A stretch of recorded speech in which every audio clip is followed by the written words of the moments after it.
10분만 보면 미얀마 소식통이 된다. 미얀마 정보를 공유하는 에드쇼파르 뉴스입니다. 오늘도 미얀마에 많은 관심을 가지시는 구독자 여러분들의 구독과 좋아요와 함께 뉴스를 시작합니다.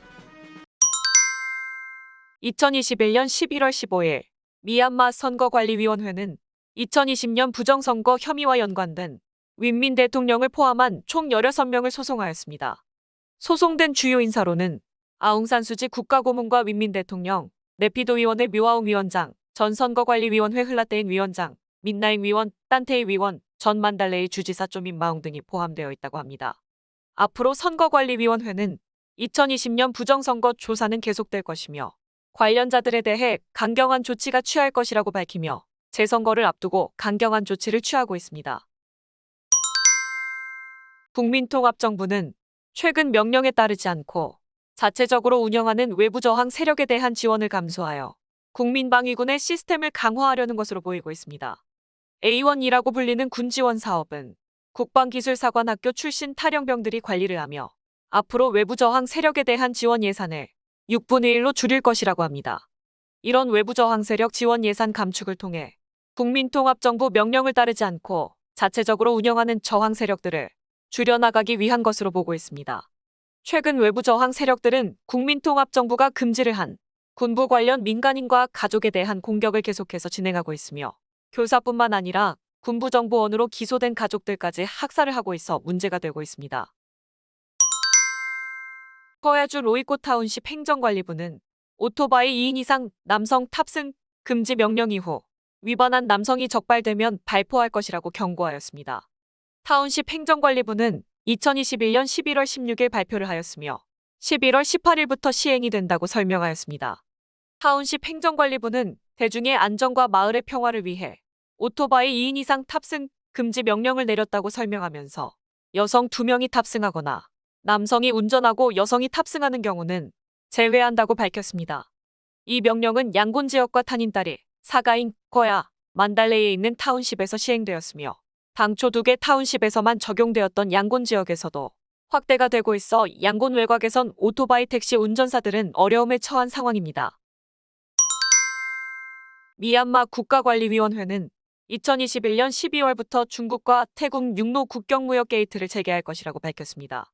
지난주 와자치구 코로나19 확진자 발생이 시작되면서 중국 당국에서 미얀마 국경 일부 지역에 대한 제재 조치를 강화할 것이라는 발표 이후 나온 조치이며 중국 측 발표 내용에 따르면 미얀마 주석 수입을 위해 주로 사용하는 멘가앙 폐쇄도 포함되어 있었습니다. 국가관리위원회는 중국 루일리와 접하고 있는 무쇠 국경무역 게이트와 태국 국경 일대에 있는 국경무역 게이트를 재개하기 위한 노력을 하고 있었습니다. 또한 국가관리위원회는 2022년 1월부터 국제선 여객기 입국을 허용할 예정이라고 합니다. 국가관리위원회 공보팀 발표에 따르면 국제선 항공 재개로 관광산업 활성화가 될 것으로 기대하고 외국인 투자와 사업 활동의 정상화를 도모할 것이라고 밝혔습니다. 마웅마웅온 장관도 코로나19는 더 이상 문제가 되지 않으며 라카인주 일대 해변을 중심으로 미얀마 국내 관광지 개방을 시작했다고 밝혔습니다. 하지만 바간과 일레호수 지역은 군경찰이 관리를 하게 된다고 하였습니다. 국가관리위원회는 만달레이 주민들을 대상으로 정부 공지문 훼손 시 구타를 당할 것이라고 위협하였습니다. 최근 국가관리위원회에서는 정부 안내문 훼손에 대한 경고문을 나무와 전봇대에 부착하면서 모든 상가들도 이를 공지하고 훼손된 공지문을 원상 복구하도록 명령하였습니다. 이번 훼손된 정부 공지문은 NLD당은 테러를 지원하기 때문에 존재할 수 없는 단체이며 국민방위군의 아지트는 전면 압류할 것이라는 경고 내용이었다고 합니다. 또한 국민방위군을 지원하는 마을에 대해 경고를 하며 보안군의 적극적인 협조를 하도록 명령하였습니다. 코로나19 경기부양실무위원회는 문화예술 및 언론 미디어 업체를 대상으로 총 150억 자세 대출 신청 기한을 연장하였습니다. 실무위원회는 당초 신청 마감일인 11월 15일에서 12월 3일까지 연장하였다고 합니다. 대출 조건은 1년 상환 조건으로 연이율 1%로 제공이 되며 업체 등록이 취소되지 않은 경우에만 신청이 가능하다고 합니다. 국민통합정부는 앞으로 양곤과 바고, 에야와디 지역을 중심으로 공격을 확대할 것이라고 밝혔습니다. 최근 차웅다 해변에서 빠떼인으로 오던 국가관리위원회 관료 2명 호송 차량에 대한 공격도 작전의 일환으로 감행한 것이라고 주장하였습니다. 국민통합정부 국방부 산하 양곤사령부 대변인은 이 작전의 일환으로 양곤에서 최소 14건의 공격이 있었다고 밝히기도 하였습니다. 반면 국가관리위원회에서는 2021년 11월까지 몬주 몰량야잉 타운십에서 세이프시티 감시 사업을 완료할 것이라고 밝혔습니다. 이 사업은 이미 NLD 정권에서 시작하여 민영업체인 나웅요 컴퍼니와 피스카 시큐리티 앤 커뮤니케이션이 진행하던 사업으로 도심 지역의 CCTV 설치 사업이 주요 사업이었습니다. 이 사업에서 주목할 만한 것은 얼굴 인식 프로그램과 번호판 추적 기술까지 도입이 된다는 것입니다. 이미 네피도에서는 2020년 12월부터 335개의 감시 카메라가 설치가 되어 운영되고 있었으며 NLD 정권 시절에도 이에 대한 반발이 심했으나 앞으로 감시 체제가 더욱 강화될 것으로 우려가 되고 있습니다. 이번 회계연도 미얀마 외국인 투자가 50% 이상 감소하였으며 이전 수준으로 돌아가기는 쉽지 않을 것으로 본다고 전문가들은 예상하고 있습니다. 미얀마 투자회 사관리국에 따르면 2019년 10월부터 2020년 9월까지 외국인 투자 55억 2,500만 달러를 기록하였다고 합니다. 2020년 21년 10월부터 2월까지 외국인 투자액은 12억 5,600만 달러를 기록하였습니다. 2019년 20년 회계연도 외국인 투자액과 비교를 한다면 30억 1,400만 달러가 감소하였으며 최소 54% 감소하였습니다. 일부 전문가들은 쿠데타 이후 특히 외국인 투자가 크게 감소를 하였고 코로나19의 영향으로 인해 2020년부터 시작된 전 세계적인 경기 침체는 계속될 것으로 보고 있으며 다른 의견으로는 1988년보다 더 침체될 수 있다고 예상하기도 하였습니다. 국가관리위원회는 양곤 흘라잉따야 타운십에 있는 양곤 바떼인 도로 구간과 다곤 남부 묘띠 타운십, 딸린 타운십에 있는 불법 거주민 40만 명에 대해 퇴거 명령을 하였습니다. NLD 정권에서는 이들에 대한 문제 해결을 위해 저렴한 주공단지 조성을 하여 이주하기 위한 계획을 세우고 있었으나 국가관리위원회는 대안 마련 없이 무조건적인 철거 작업을 강행하고 있습니다. 양곤 대부분의 불법 거주민들은 공단 인근에 거주를 하며 공장 근무를 하고 있었지만 최근 많은 공장들이 폐업 또는 휴업을 하면서 대량 실직 사태가 발생하여 가족 부양을 할 수 없는 상황에서 기거할 곳까지 잃게 된 상황입니다. 현재까지 흘라잉따야 타운십 일부 철거 실시를 한 지역에서는 모든 불법 건물들이 철거가 된 상태이며 만달레이에서도 불법 거주민들에 대한 철거 명령이 진행되었다고 합니다.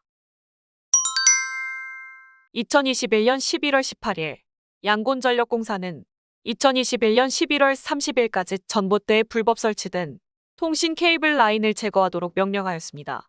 현재 많은 통신업체들이 허가 없이 전봇대에 통신 케이블을 설치한 상태이며 이를 제거하지 않을 경우 철거 조치를 할 것이라고 경고하였습니다. 미얀마 책 판매량이 코로나19 기간 때보다도 더 감소하였으며 최근 환율 변동으로 인해 종이값이 급증하면서 책값 인상으로 인해 판매는 계속 감소하고 있다고 합니다. 이런 상황으로 인해 신규 책자 발행은 50% 이상 감소하였다고 합니다. 예전에는 한 달에 4건 정도 신간이 나왔으나 현재는 월 1건에서 2건 정도만 출판을 하고 있다고 합니다. 하지만 일부 양곤 서점들은 다른 수입원이 없어 문을 열어두곤 있지만 중고 서적을 파는 서점의 경우 손님이 거의 없다고 합니다. 2021년 12월 18일 양곤에서 일본재단 유헤이 사사카와 회장은 기자회견을 개최하였습니다. 기자회견에서 일본재단 회장은 NLD당 지도부와 만남을 가졌다고 밝혔으나 NLD당 중앙집행위원회 아웅쯔는 위원은 사실이 아니라고 일축하여 혼동을 주고 있습니다.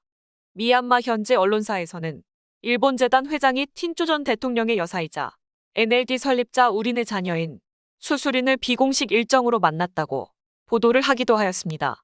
이번 만남은 개인적인 것으로 NLD당과의 만남과는 관련된 사항이 아니라고 보도하였습니다. 일본재단 회장이 아웅산수지 국가고문을 만나기 위해 다방면으로 노력을 하고 있지만 국가관리위원회에서 외부인과의 만남을 금지하고 있어 실질적으로 NLD당 위원과의 만남도 힘들 것으로 보고 있습니다. 태국 부총리 돈프라드 위나이도 기자회견을 개최하여 이번 미얀마 방문에 대해 언급하였습니다. 이번 논의에서 인도주의적 차원의 물품을 전달 방안을 논의하기 위해 미나응을라잉 위원장과 만남을 가졌다고 설명하였습니다. 위원장과의 대화는 건설적이었으며 17톤가량의 구호품을 미얀마에 전달하기로 결정했다고 밝히며 긍정적으로 진행이 되고 있다고 밝혔습니다. 말레이시아 파마니아가에서 생산되는 중국산 시노백 코로나19 백신을 미얀마 업체 헤마스만달라 파마슈리컬 리미티드가 미얀마 수입 계약 체결을 하였습니다. 2021년 11월 1일 미얀마 식약처는 코로나19 시노백 백신을 공식적으로 수입, 유통할 수 있도록 허가하였습니다. 2021년 11월 14일부터 유통되는 시노백 코로나19 백신은 양곤 지역 빅토리아 병원과 다곤 메디컬 병원, 필론 병원, OSC 병원에서 접종이 가능하다고 합니다. 그 외 지역에서는 만달레이 지역 만달라 병원과 샨주 따옹지 타운십에 있는 묘미에 또인 병원에서도 가능하다고 합니다. 2021년 11월 1일부터 미얀마 민영은행 예야은행과 요마은행에서 예약 없이 현금 인출이 가능하다고 합니다. 하지만 현금 인출 가능액은 일주일에 최대 50만 짠만 가능하며 송금된 금액의 인출 한도는 1개월 후 예야은행은 50만 짠, 요마은행은 30만 짠까지 가능하다고 합니다. 나머지 민영은행들은 아직까지 예약 시스템을 통해 인출이 가능하다고 합니다. 일부 시민들은 예약할 필요 없이 지점에서 바로 인출이 가능하게 되어도 송금 인출 제한으로 많은 어려움을 호소하고 있습니다. 에드쇼파르 미얀마 뉴스를 끝까지 시청해주셔서 감사드리며 구독과 좋아요, 클릭을 부탁드립니다. 좀 더 상세한 미얀마 정보를 찾으신다면 에드쇼파르 뉴스 웹사이트도 추천드립니다. 에드쇼파르는 보다 많은 미얀마 정보를 공유하기 위해 노력하겠습니다. 감사합니다.